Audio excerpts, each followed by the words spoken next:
All right, good morning. It is April 11th, 2025, and I think for most of us in the state, it's been a slow burner, kind of one of those hurry up and wait springs so far. There's been, like, assuming some frustration on people wanting to get out and get stuff done. But I think that classic Ohio spring weather has kicked in, and we're kind of going, Mother Nature, you're drunk, fix it. So in that instance, we're probably still waiting a little bit to see anything arise truly. I know there's grass starting to grow, and I've seen lawns being mown over the last week or so in the Cleveland area. Um, doesn't seem to be a huge amount of damage from winter. No real reports of wind damage or cold temperature kill. And the disease activity that we did see was mainly pink snow mold with no large scale residual effects. So it looks like we're in pretty good shape going into the start of the year. Online today, we've got Pam Sherratt, Dr. David Gardner, Dr. Dave Shetlar, and Dr. Shawway Wu.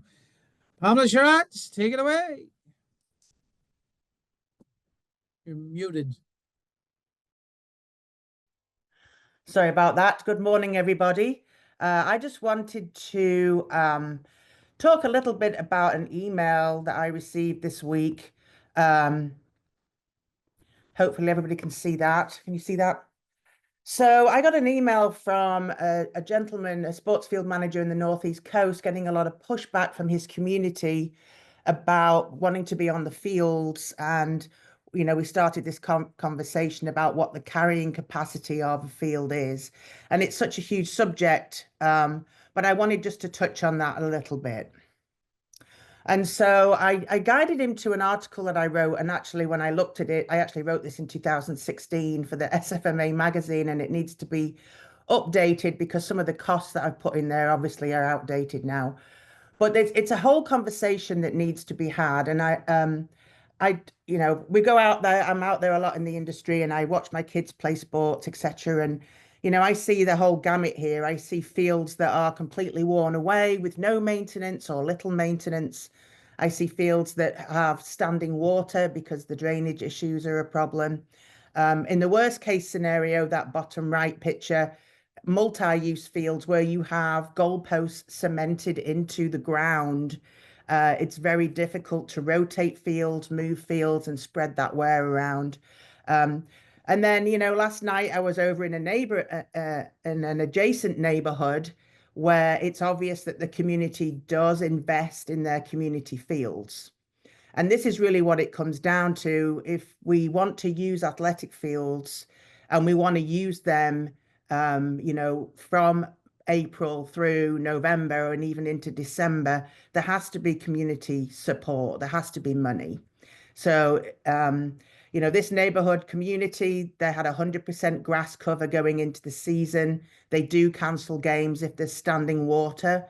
Even on the best drainage, whether it's synthetic or natural, these systems can only take so much water before we do see standing water, and we've had a lot of rain in the last couple of weeks. So I just wanted to just go through a couple of points real quick. This time of year, drainage is the issue. September, October last year, we were talking about irrigation and drought damage. Right now in Ohio, as we know, the typical weather pattern in spring is that we get rainfall. And talking to the climatologists in Ohio, as we move forward, looking at longer durations of rainfall because the jet stream is moving slower. We're seeing more intense occurrences of rain, and it's taking longer to come through the Midwest. And so we need to have these conversations about how we make these fields resilient. How can we improve these fields so that they can take a 1-inch rain event? And obviously that comes down to soil type, what type of drainage system the field has. Number one, obviously surface drainage and grade is critical, especially on baseball in fields, whether there's internal drainage, there's sand slits, top dressing and aeration programs, the Michigan State sand cap system or a sand profile. As we go down these bullet points, really, it's sort of more and more money, but I like to think of this little bit as an analogy. You know, these communities also have community centers that they will rent out for weddings and other events. And if you want to use that building year round, you have to maintain that building between events. And so, you know, make sure the HVAC works, the roof doesn't leak, the bathrooms are cleaned, the kitchen area is cleaned. And I think we need to get out of this mindset that we seed a field in the spring and it's good to go for the season. Our community leaders need to know that just like a building, these fields need to be maintained between events. And so, you know, with that said, we know for the carrying capacity of a field that it's hand in hand with the level of maintenance that it receives, but also the sports turf expertise. Many times I'll go out on an extension visit and the person that's been tasked with looking after the field does not have any education in sports field management. As you know, we do have certificate programs here at Ohio State for industry professionals. So if you are in the industry and you want to gain some education on sports field or golf course maintenance, we do have those certificates for industry professionals. And then communication, this is a big key. And the sports turf manager might not be the best at communication, and actually that's not their job. Somebody on the team, whether it's, you know, in the front office, a community leader, somebody needs to, who's good at communication, knows how to communicate, needs to get those messages out to the community. Most sports people are using apps now. I know my kid plays soccer. I have an app. The coaches will communicate with me through the app. I'm assuming that they will pass, you know, they pass down the information whether the field is closed that day, and there's innovative things that they are doing. You know, my kid's been playing on tennis courts and running on trails for the last 2 weeks. But communication is key. And having somebody who's good at communication on your team is really what it comes down to. So from a resource standpoint, obviously, if you need help, reach out to your local extension office. They can put you in touch with one of us. If we can't do a site visit, we can certainly have a conversation on the phone. If you need us to help you talk to community leaders, we can do that too. I will update my article from 2016 on carrying capacity. I think that's an important piece to have out there, because the question is how many games? Well, we know on a poorly maintained field, it can be destroyed in one rain event, maybe could carry 25 to 50 events a year. On a highly maintained field that's looked after between events, we could get up to 100 plus events a year on a natural grass field, and more if it's, you know, good drainage. But that number will depend directly upon the level of maintenance, the expertise of the person looking after the fields, and communication with the community. So that's just something I wanted to talk about this morning. And then lastly, the Ohio SFMA is hosting a summer field day, June 24th. It's going to be at the Historic Crew Stadium at the Ohio Health Performance Center, the training academy for the Columbus Crew. And it will be a facility tour. There'll be some education, equipment expo. It's going to be a great event. OhioTurfGrass.org is the place to register.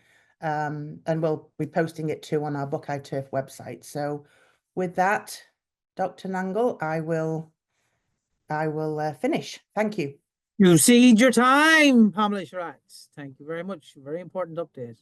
Dr. Gardner, Good morning, everybody. So the last time that we did turf team times, this is what the map from GDD Tracker looked like. And it said that we were right in the middle of the zone where it was optimum timing for the application of a pre-emergence herbicide. And as of yesterday, we are now in the orange zone where it is late, but still technically possible.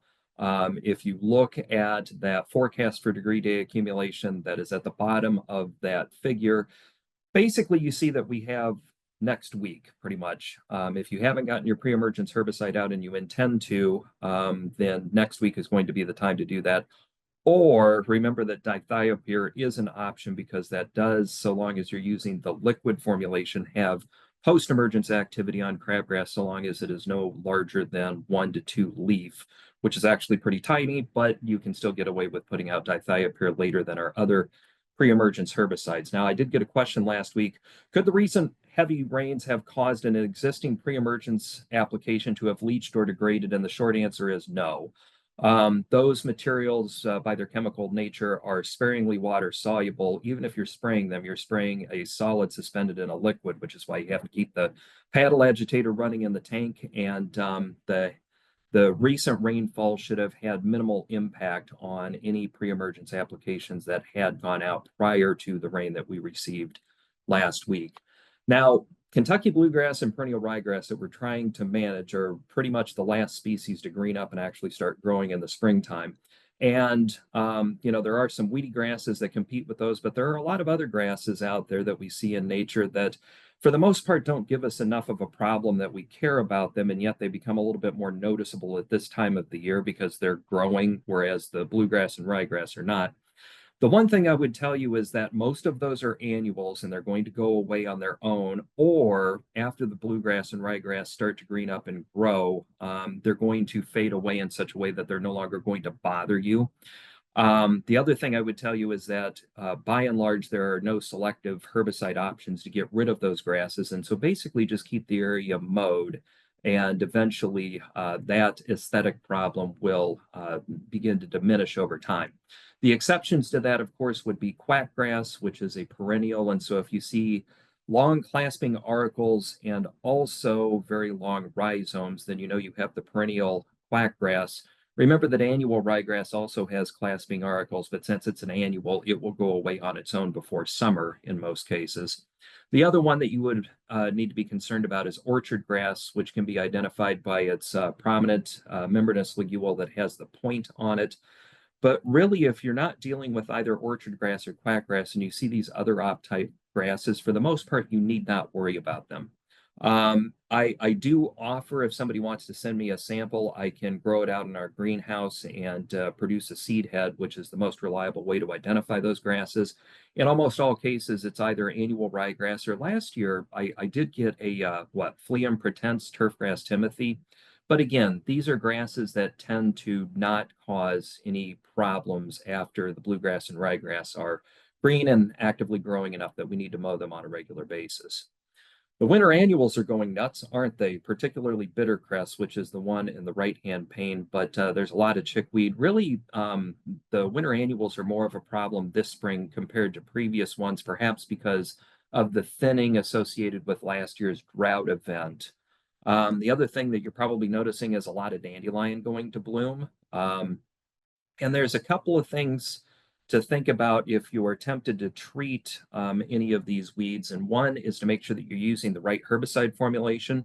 So by protocol, I had a couple of trials using amine formulations of herbicides that I got ambitious and I went out last Tuesday to make an application to some of these winter annual weeds. And based on what I've seen this week, I'm guessing that I'm going to get to reapply those treatments, like start those in a different location because generally speaking, during the month of April, particularly early April, amine formulations do not work particularly well. Ideally, you need to have temperatures at least in the 60s in order for those products to actually be effective. At a minimum, they'll be a lot slower, but sometimes they just don't give you the control that you would want. And so if you really are tempted to go out and try to control the winter annuals, make sure that you're using an ester formulation of the herbicide. Remember also that there's that herbicide flurazulam marketed as Defender, which is a wonderful option at this time of the year because it controls dandelion, clover, and winter annuals. But the ester formulations would definitely be the better idea, again, if you're going to attempt to control. One other thing, though, about the dandelions that's problematic is that, they tend to be physiologically more resistant to herbicides at this time of the year.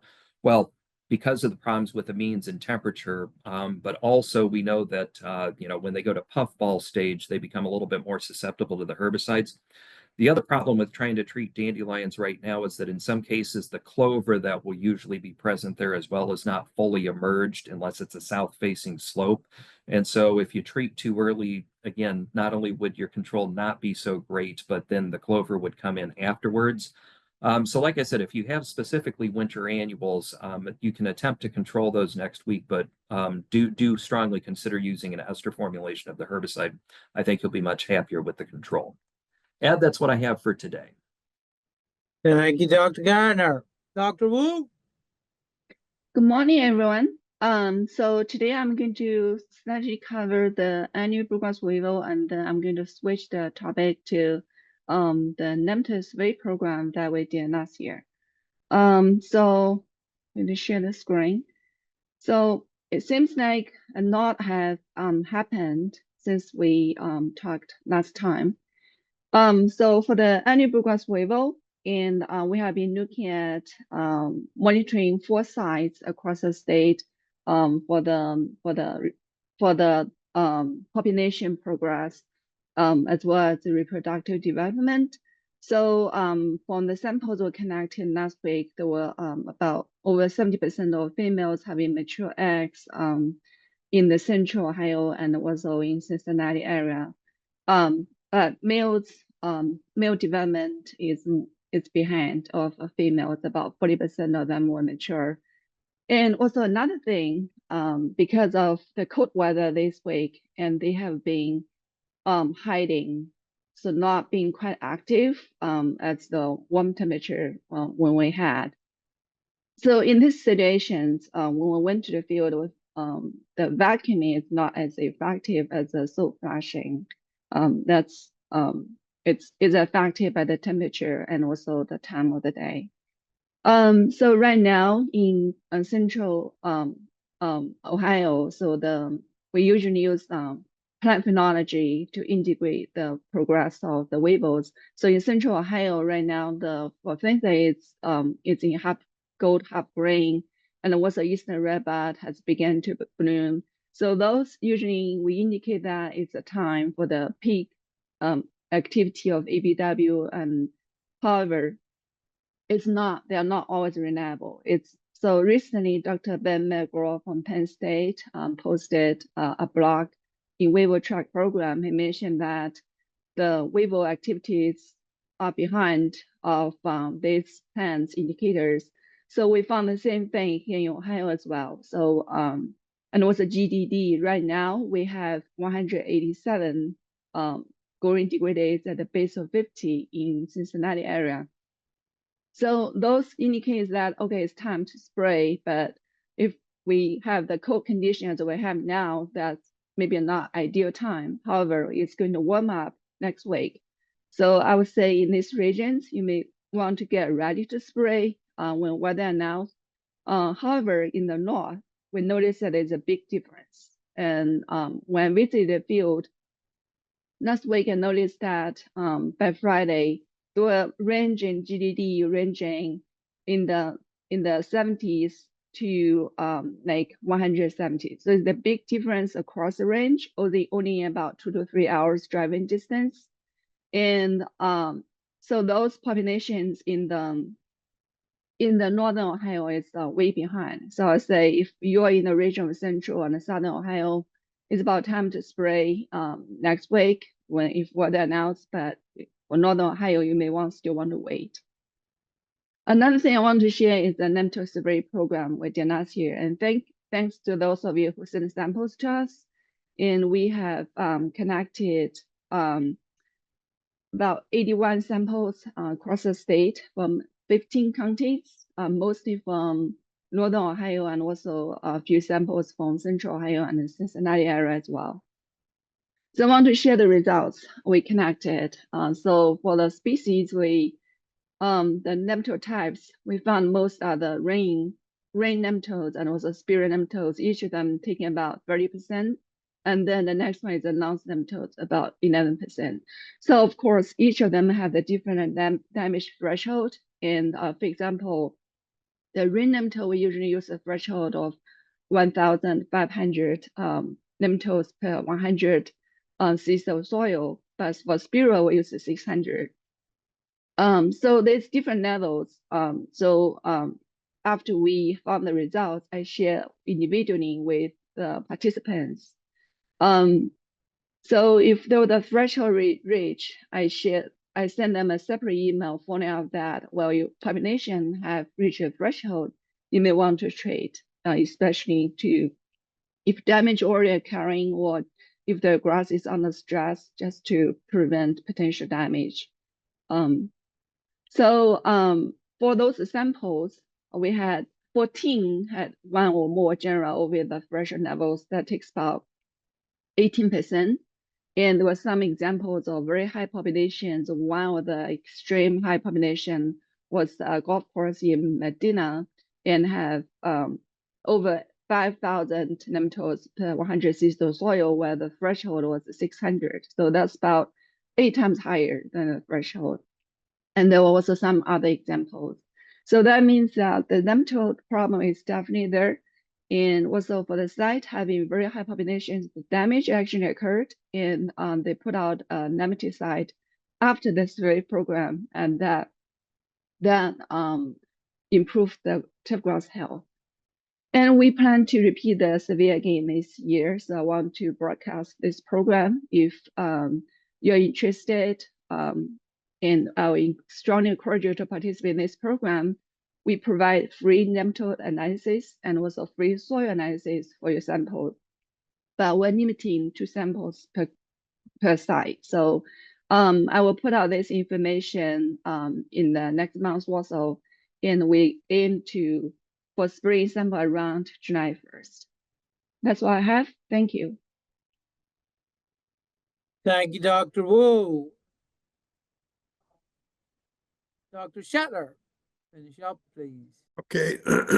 Again, just kind of for an update, I live over in Hilliard, which is on the west side of town, and I would say virtually all of the home. Why is this cutting out? Everything that appears to be on a lawn care program has mowed their lawns. And the people that aren't on a lawn care program have lots of weeds showing and haven't mowed their lawns. I'm going to try to, I don't really have any bug things that I'm going to try to show, but I did, over the last 3 weeks, I've had considerable inquiries about insects, and the first one, I had one fellow that seems to be think that I'm the know-all when it comes to everything in the landscape, and he sent me a picture a couple of weeks ago that he says, "What do I do about moles?" And I said, "Could you send me a picture?" And he sent me a picture that looks very much like this article that is on the BYGL, and it was vole activity. Remember, we had snow cover over virtually all of Ohio a couple of months ago, and voles love it when they've got cover, and they build these tunnels on the surface, not in the soil, but on the surface. But when they do it on the surface, they can make what looks like tunnels through the turf grass. So the tunnels are through the turf, but not down in the soil. And that's the big difference of those. There's really not much that we recommend to be done about this. The turf will grow back over it. However, I do recommend check some of the little woody ornamental plants, because the voles do feed on the bark of trees and shrubs under that cover of snow. And so we've had examples of them girdling especially some of the junipers. They'll get in there and they'll eat the bark off of the base, and the juniper will suddenly die this spring, and people wonder what's going on. If you look at the base, it may be the voles have debarked the base of that plant. Dave Gardner asked me, didn't there used to be toxic baits for these? And yes, there are. I wouldn't recommend that you use them, but they are very effective. They're basically grains that have been coated with some pretty toxic, nasty materials. Farmers still use them because, especially in fruit orchards and other places like that, these voles can girdle the fruit trees, and so they're available. You typically won't find them unless you look on the internet or go to a regular garden store to get those baits. But I'm always a little cautious in the urban areas because there are other critters, including pets, that if they happen to pick up some of those baits, you can have problems. I used to have voles on a regular basis in my backyard, but I've noticed I have at least one resident Cooper's hawk.